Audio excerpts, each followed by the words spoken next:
Hi guys, this is Nick the Abangers na lagi nakaabang kay Coco. Tignan nyo ang itsura ni Coco.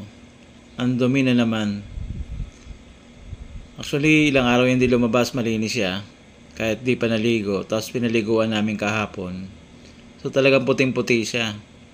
Tapos nung natuyo naman siya, nagkaroon siya ng pagkakataon kasi maraming bisita dito.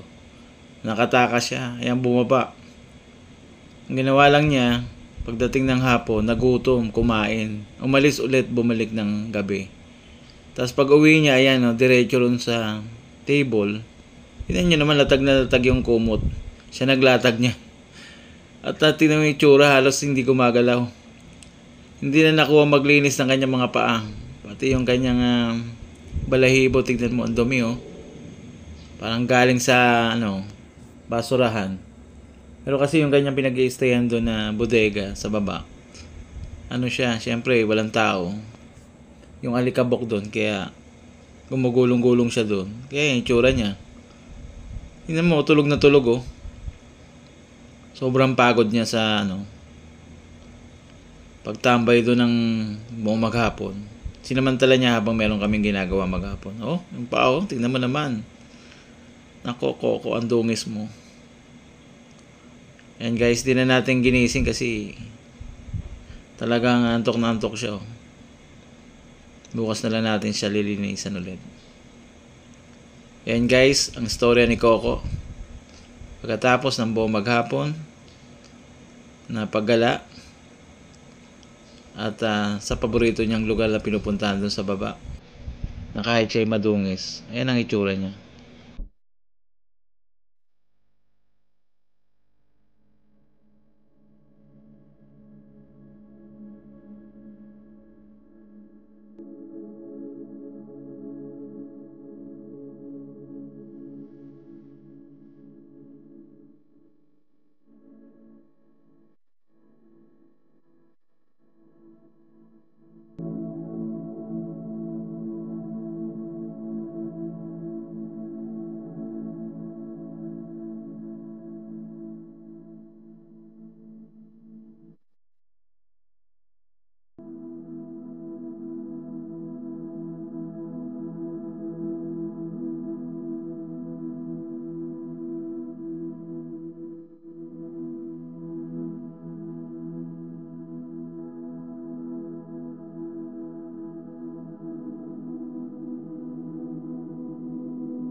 Guys, kabaligtaran naman ni Cupcake.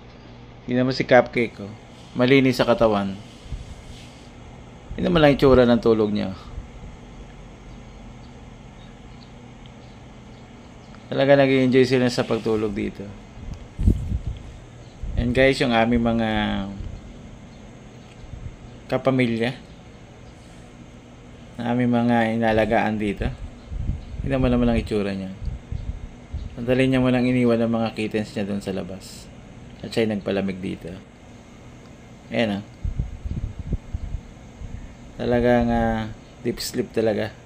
Guys, so pagdating ng umaga, kumain lang sandali, ayan, bumalik ulit sa higaan, mukhang nabitin pa. So guys, ganoon din tayo na magbigay tayo ng oras, magpahinga. Pag mayroong pagkakataon at enjoy natin ang pagtulog.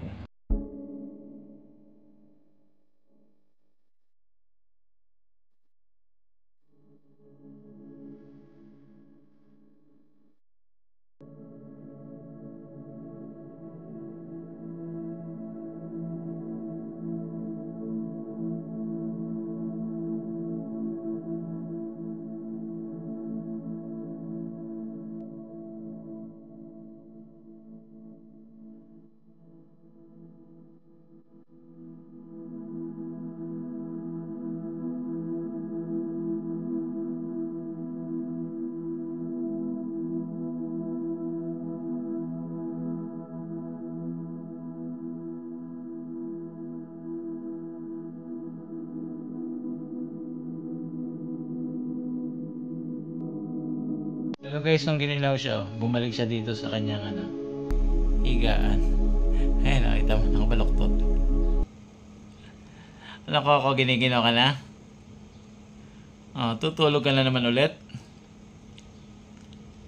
Pag nandito siya talaga at saka galing siya sa labas ng buong araw, ganyan ang itsura niya palagi. Bumabawi sa pagtulog.